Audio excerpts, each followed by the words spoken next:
दोस्तों, आज की कहानी है जेठ जेठानी जी आप हमारा हक मत खाओ। दोस्तों, कहानी शुरू करने से पहले अगर आपने हमारे चैनल को सब्सक्राइब नहीं किया है तो सब्सक्राइब कर लीजिए ताकि आपके पास पहुंचे हर नया वीडियो। लतिका, देखो ये माला टूट गई, बस एक ही मोती समेट पाई मेरी बुढ़ी आंखें, बाकी सारे मोती तो यहाँ वहाँ बिखर गए। टूटी हुई माला के धागे के साथ और हाथ में एक मोती लिए माँ सच्ची प्रभा ने कमरे में प्रवेश किया। अरे माँ, आप क्यों परेशान हो रही हो? आप बैठो यहाँ आराम से, मैं कोशिश करूंगी और सारे मोती ढूंढ कर वापस पिरो दूंगी। लतिका ने बूढ़ी हौसली माँ को आराम कुर्सी पर बैठाया और मुस्कुरा कर बोली। कमरे में सच्ची प्रभा जी ने सारों बच्चे मौजूद थे, होते भी क्यों ना। खुशी का मौका जो था, आज तीनों बड़े भाइयों की छोटी बहन अफसर जो बन गई थी, आज वह सरकारी बंगले में आ गई थी और तीनों भाइयों को उसने सपरिवार अपने घर खाने पर बुलाया हुआ था। तीनों की आंखें फटी जा रही थी। लतिका ने अपनी मेहनत और लगन से कमाया था ये सब। दिन रात की पढ़ाई कुछ कर गुजरने की लगन ही थी जिसने उसे ये मुकाम दिलवाया था। केवल और केवल एक ही सहारा था उसके पास, हर वक्त बूढ़ी माँ का आशीर्वाद। सच्ची प्रभा जी के पति उन्हें छोड़कर तभी चले गए थे जब लतिका केवल 4 साल की थी और उनका सबसे बड़ा बेटा 12वीं कक्षा में था। छोटे छोटे बच्चे और कोई सहारा नहीं था। दोनों जेठ ने इस डर से कि कहीं चची प्रभा जी हक ना जमा ले और घर में हिस्से की मांग ना करने लगे, उन्हें बाहर का रास्ता दिखा दिया।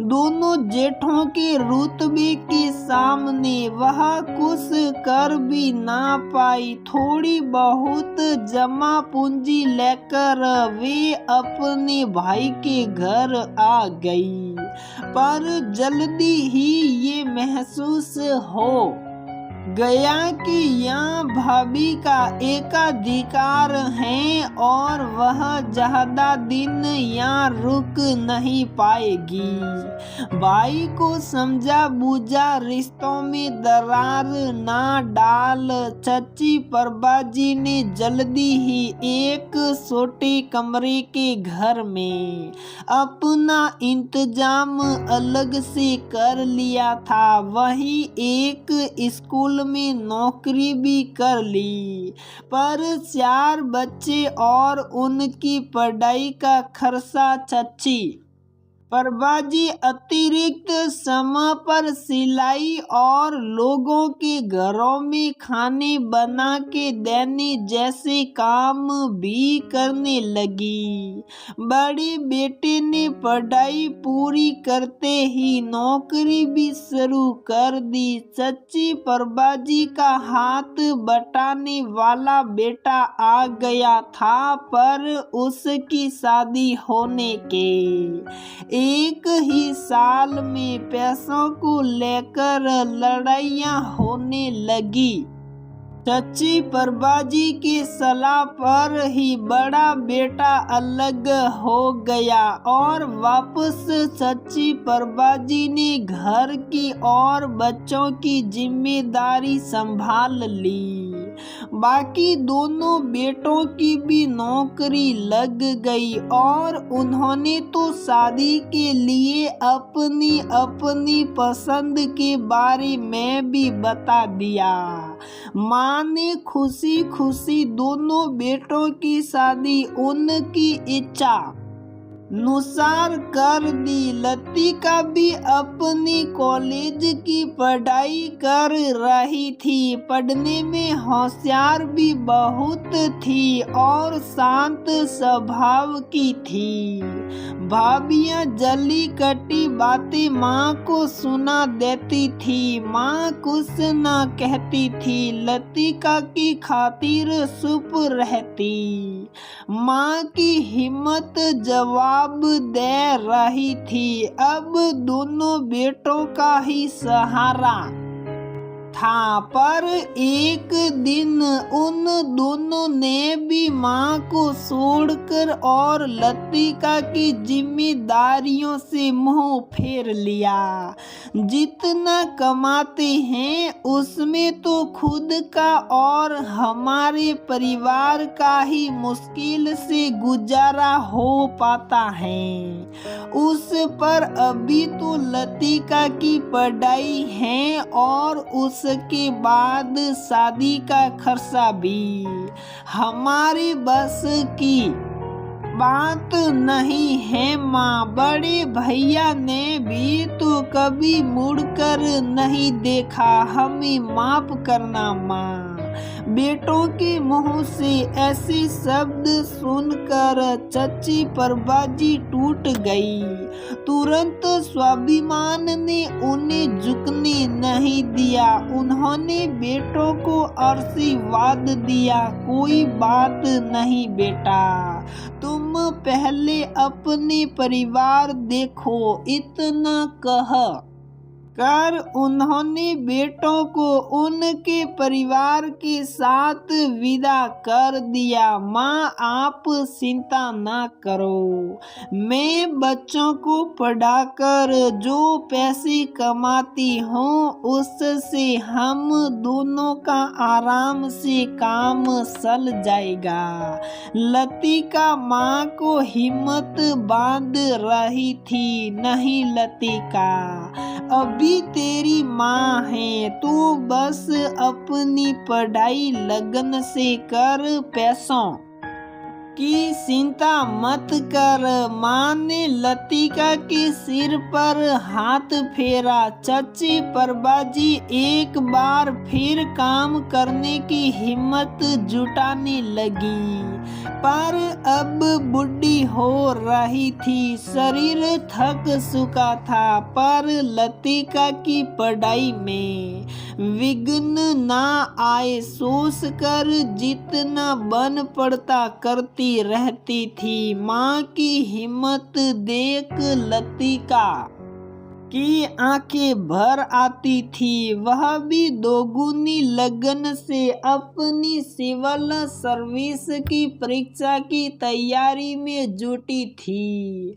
आखिर माँ का आशीर्वाद और लतिका की लगन से पढ़ाई रंग लाई और लतिका आज अपने जीवन की कामयाबी को छू चुकी थी। माँ के साथ सरकारी बंगले में आ गई थी। माँ, अब आप केवल आराम करोगी, लतिका माँ को गले लगाकर बोली। इसी तर्ज पर लतिका ने तीनों भाइयों को सपरिवार खाने पर बुलाया था। भाभियों के तो मुंह खुले के खुले रह गए थे लतिका का बंगला और ठाट देखकर। हर काम के लिए नौकर, गाड़ी, बड़ा सा बंगला, एक दूसरे मुँह ताक रही थी। बड़ा बेटा तो मीठी मीठी बातें करके लुभावने किस्से सुना रहा था। बाकी दोनों भी कहाँ पीछे रहते। माँ के दिल में अपनी जगह को साफ करने की लगातार कोशिश कर रहे थे। अब तुम लोगों को देर हो रही होगी, जाओ अपने घर लौट जाओ, माँ ने बेटों से कहा। लतिका माला के मोती टूटकर दूर दूर बिखर गए हैं। उन्हें ढूंढना और वापस पिरोने की आशा करना व्यर्थ है। जो मोती मेरे पास हैं, मैंने उसे सहेज लिया है, माँ ने ऊंची आवाज कहा। बिखरे मोती ढूंढ रही भाभियों की भी समझ में आ चुका था और भाइयों को भी। माँ ने एक बार फिर सबको लतिका की चिंता से आजाद करते हुए विदा किया। दोस्तों, तकलीफ में माँ को उसकी जिम्मेदारियों के साथ अकेला छोड़ गए। बेटों के साथ क्या माँ ने सही कदम उठाया? तो दोस्तों, हमारी ये कहानी यहीं पर समाप्त होती है। अगर आपको हमारी ये कहानी पसंद आती है तो प्लीज वीडियो को लाइक करें, शेयर करें और हमारे चैनल को सब्सक्राइब जरूर करें।